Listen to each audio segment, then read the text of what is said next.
melihat si ibu itu untuk keadaan anjir darah. Ya pasti bang. Udah Iya, mengering masih atau masih seger gitu. Baunya oh. baunya kayak seperti itu sampai kita miringkan ibu itu. Ya kita tahulah kehidupan ini. Oke, sudah ada Bang Wahyu Kuncoro. Gimana bang? Kabarnya bang? Baik baik. Lu sendiri gimana kabarnya nih? Alhamdulillah baik bang. Jadi kita bertemu lagi nih di dalam studio nih bang. Tapi tetap satu payung di Siap siap sektor siap. Tambora Oke gitu siap. kan. Hanya beda grup aja ya kan. Tadinya nih bekas mantan komandan gua nih. Tapi begitu dia pindah tetap silaturahmi masih ada ya bang ya Siap pasti ya. siap siap. Harus itu. Oke. Jadi gini bang. Kita tadi kedapatan berita gitu kan. Khususnya tim abang ya kan. Sebagai Mm-mm. kepala regu rescue menangani seorang evakuasi seorang ibu hamil nih bang. Nah di sini Randy mau nyeritain nih bang, minta penjelasannya dari abang kronologis kejadian dari TKP tadi gitu kan. Oke. Oke, jadi kronologis kejadian itu tadi itu seperti apa sih bang? Kalau Ya, boleh ya, tahu bang? ya. Sebelumnya gue mau minta izin dulu nih sama Pak Dadang selaku kepala peleton ya kan. Oke, iya iya benar benar Ya, benar. kan? Ya, untuk kronologi di lapangan kami dari tim Damkar Mhm, mendapat pesan dari salah satu anggota teman satu tim kami juga mhm. unit Expression namanya Triaven gitu, dapat laporan dari Pak RW Haji Haji Koang gitu, RW Heeh, 4, heeh. dan disampaikan kepada saya bahwa ada terima berita itu sekitar pukul 9 9 9.45 lah, paling 10 lah. Oke oke. Nah, dan terus kami melakukan telepon balik kepada Bapak RW itu, dan ternyata betul Betul, di situ positif bahwa berarti ya. warganya ada seorang ibu melahirkan, Hmm. kendalanya dari pihak medis itu susah menurunkan sosok Oh. si korban itu yang sedang melahirkan ke ambulan. Oke, jadi panggil petugas pemadam kebakaran Nah, untuk dan minta bantuannya. sebenarnya saya pertama kali tiba di TKP itu jam 10:05. 10.45. 10:05. Oh, 10.05. Oke, 10:05. Dan oke. di situ ada pihak medis Aha. dari Puskesmas Kecamatan Tambora. Oke. Dan saya berkoordinasi dengan Pak RW, dengan Mhm. medis, dengan dokter. Ternyata ibu itu melahirkan sendiri. Pukul Sendiri maksudnya nih tanpa bidan, tanpa medis, tanpa tanpa medis. dokter, pukul 5 sore. Pukul 5 subuh. Maaf, 5 subuh 5 subuh. sendiri. Sendiri. Allah. Dan ketika di TKP kami terus koordinasi, tanya informasi, Mhm. dan dari tim anggota kami kan termasuk ada 5 orang, termasuk 6 Oke. orang berikut Danton Danton. Pak Heeh, Pak Dadang Dadang. dan ASN-nya saudara Wahyu Santoso dan seorang PJLP-nya Wahyu Hidayat Wahyu dan Hidayat. dan si Suyanto Oke, dan oke. Muhammad Riko. Oke. Dan ketika kami mempersiapkan peralatan itu, Mhm. di situ saya ke depan bersama 13 cepu itu, Oke. saya melihat kondisi di lapangan itu sangat-sangat sulit, Sulit. sangat Oke, sulit. oke. Dan Pastilah. Heeh. ibu itu juga melahirkan di situ sebatang kara, tidak Sebatang ada kara. suaminya di kampung, Oh. dan Aha. di situ tidak diketahui oleh tetangga manapun, Tidak diketahui. tidak diketahui. Dan Berarti seorang benar-benar tugas medis itu tahunya pukul 9.00. mungkin udah kejadiannya kali bang ya, Iya. dengan udah kerumunan gitu kan bersama petugas-petugas medis pemadam maupun instansi lain ataupun apa gitu baru Iya. tahu itu tetangga-tetangganya. Dan petugas medis itu sangat kesulitan untuk menurunkan si ibu itu dari lantai 2 itu. Maka dari Oke. petugas medis itu menyarankan bahwa Pak pada Bapak RW setempat untuk Mhm. menghubungi pihak damkar. Oke, berarti melalui bantuan dari pihak damkar juga terlibat berarti ya pastinya Ya, ya. Oke, jadi nah tadi kan ada proses proses kesulitan nih. Nah, makanya pengen nanya nih Bang, prosesnya seperti apa tuh Bang? Dengan ketua tim Regu Rescue beserta jajaran anak buahnya Bang. oke.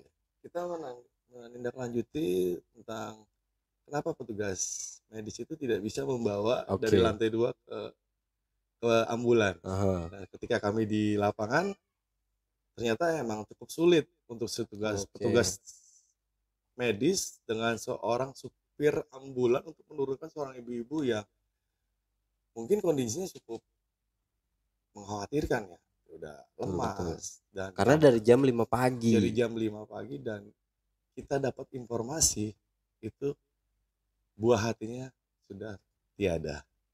Innalillahi. Berarti udah nggak ada Bang. Sudah nggak ada itu. Nah, si ibu itu alhamdulillah masih ada berarti. Ibu Masih itu sehat. ketika kami datang ke TKP itu, ibu itu lemas.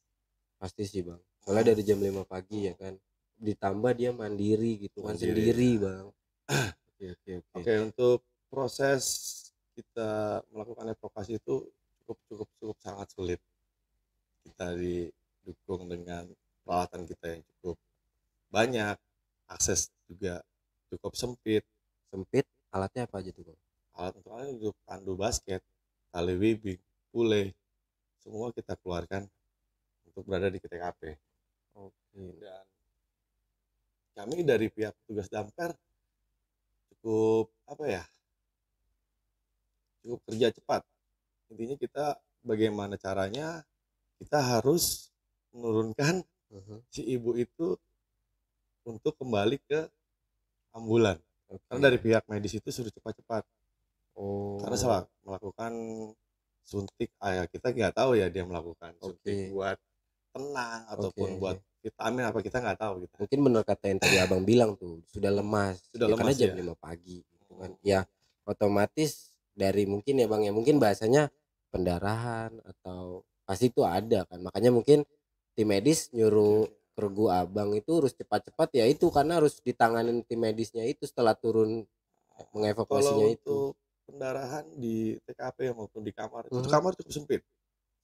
Kamar cukup sempit, kita melihat si ibu itu untuk keadaan bau di kamar itu cukup anyir darah. Ya pasti Bang. Karena dari jam 5 pagi ya mungkin Bang ya sudah mengering kali ya. Sudah mengering atau masih seger gitu. Oh. Baunya kayak seperti kamu kayaknya baunya. Ya, saya bau banget dong. Jadi gini Bang. Bau anyir gitu. Untuk bukan anyir ya. Iya. Jadi kayak gini Bang, menurut tadi Abang bilang kayak ruang sempit, bawa tandu. Oke, kesulitannya tuh Bang. Ditambah regu rescue dari tim cepu ini badannya ya pasti kan postur tubuh juga harus gede-gede dong Bang. Apalagi dibilang notabene itu sempit gitu loh. Ya untuk petugas kami dari tim damkar untungnya sispek semua ya, contohnya gue ini kan sispek kan yang kotak-kotak enggak segitiga. Segitiga yang kayak mau rasa sirikaya apa melon gitu kan, kotak-kotak gitu. Untuk kesulitannya sangat-sangat sulit dengan tangga 45 derajat kemiringan, dengan lebar masuk kita ke ruangan rumahnya itu sampai mungkin terhitung 1 meter ataupun setengah meter itu. Dengan kita mendiri, intinya kita membawa ibu itu ke tandu basket itu dengan keadaan kita bopong. Kita bopong, kita taruh di tandu itu, kita ikat, dan bagaimanapun ikatan itu intinya itu safety. Kita safety berada di bawah dengan tangga kemiringan 45 derajat, dan alhamdulillah si ibu itu berhasil kita bawa ke bawah tangga. Dan bukan selesai juga di situ. Untuk mengeluarkannya dari tandu basket ke tandu ke berangkar ambulan itu cukup kesulitan. Itu sampai kita miringkan ibu itu. Dan ibu itu hanya kita lihat sosok muka ibu itu hanya terdiam. Pasti Bang. Pandangan kosong, mungkin ibu itu kehilangan buah hatinya dengan suaminya. Tidak ada. Ya hidup kayak ente Bang Randy, hidup sebatang kara gitu. Haji dong ya. Haji adalah sebatang dulu. Oke Bang, tadi kan proses kesulitan dari si evakuasi untuk ibunya. Nah, kesulitan dari anak buah Abang sendiri dari regu rescue sendiri gimana tuh Bang? Ada Ya, kesulitan-kesulitan nggak? ya saya sebagai kepala regu Tambora sudah berapa kali mengevakuasi maupun ular maupun kunci yang tertinggal di lantai 3. Kami dari tim grup Cepu selalu insya Allah dan kedepannya selalu diberi kemudahan dalam evakuasi menolong orang. Dan intinya kita sebagai petugas damkar selalu tetap sabar, tenang, fokus. Ya itu kuncinya sih mungkin ya. Jadi proses apapun itu evakuasinya itu tadi ya kan, fokus, tenang ya kan? Dan saling koordinasi antar sesama instansi. Instansi terkait di TKP itu siapa aja tuh Bang? Terlibat tuh Bang? Ya, di situ di TKP itu telah hadir Bapak Lurah, Kelurahan Jembes, dan Bapak Kapolsek Kecamatan Tambora, dan Bapak RW, RT tempat hadir semua di situ. Hadir semua lah ya. Jadi ibarat kata kan mungkin tidak mewakili dari tim medis sama tim damkar doang ya, pasti di situ ada. Di medis itu sekitar ada 6 orang tim medis dan 1 dokter, 2 dokter. Oh 2 dokter. Jadi ibarat kata ya sudah kehilangan dari sosok anak itu tersebut sih Bang ya. Intinya sebagai bujangan, sekali-sekali meninggalkan seorang istri yang sedang melahirkan. Siap Bang.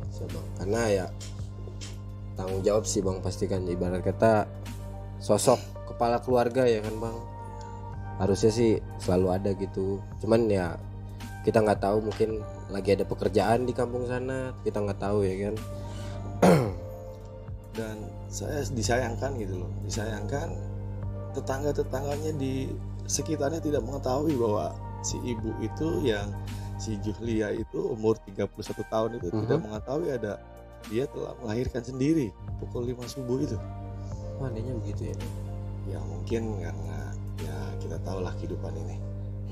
Biasanya kan harus ada tanda-tanda bukan Bang? Ya, mungkin ibu itu tidak bersosialita ya kan. Oh iya benar juga sih, mungkin finansial Bang, balik lagi efek. Bisa jadi kita kategorikan efek pandemi juga mungkin. Ya minimal kita harus hidup itu harus melihat kanan kiri itu. Ya, siapa tahu tetangga kita harus tahu ini apa. Benar. Setelah prosesnya, setelah kesulitannya, pasti ada perasaan Abang nih yang mungkin mau Abang bisa mewakili perasaan dari tim regu Abang yang setelah mengevakuasi seorang ibu hamil, meskipun sosok anaknya nih, buah hatinya nih udah nggak ada. Apa perasaan Abang tuh? Ya perasaan ada. Kita sedih sebagai punya anak, punya ini sebagai ayah juga dan kawan-kawan. Dan di situ juga anak-anak juga ada yang merasa bau-bau anyir itu tetap kita harus terjang itu halangan rintangan di TKP.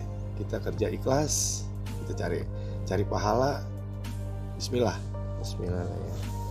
Oke, berarti ya pasti ada perasaan juga kan, namanya apalagi Abang udah menjadi kepala keluarga gitu kan. Mungkin terakhir nih Bang, kata-kata penutup buat Abang, mewakili dari tadi semua pertanyaan itu terhadap tim regunya juga. Kata-kata penutup buat Abang tuh apa?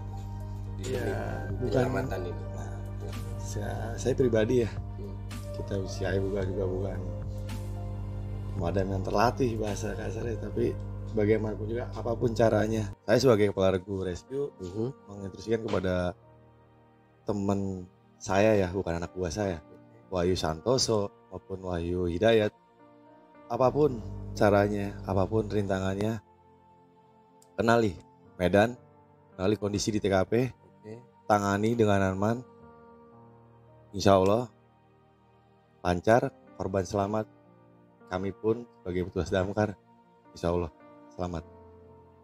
Dan saya mengimbau kepada masyarakat, apapun kejadian, bukan kebakaran maupun evakuasi non kebakaran, segera hubungi 112 dan pos terdekat dan tidak dipungut biaya sepeser pun dalam menangani semua kejadian. Terima kasih.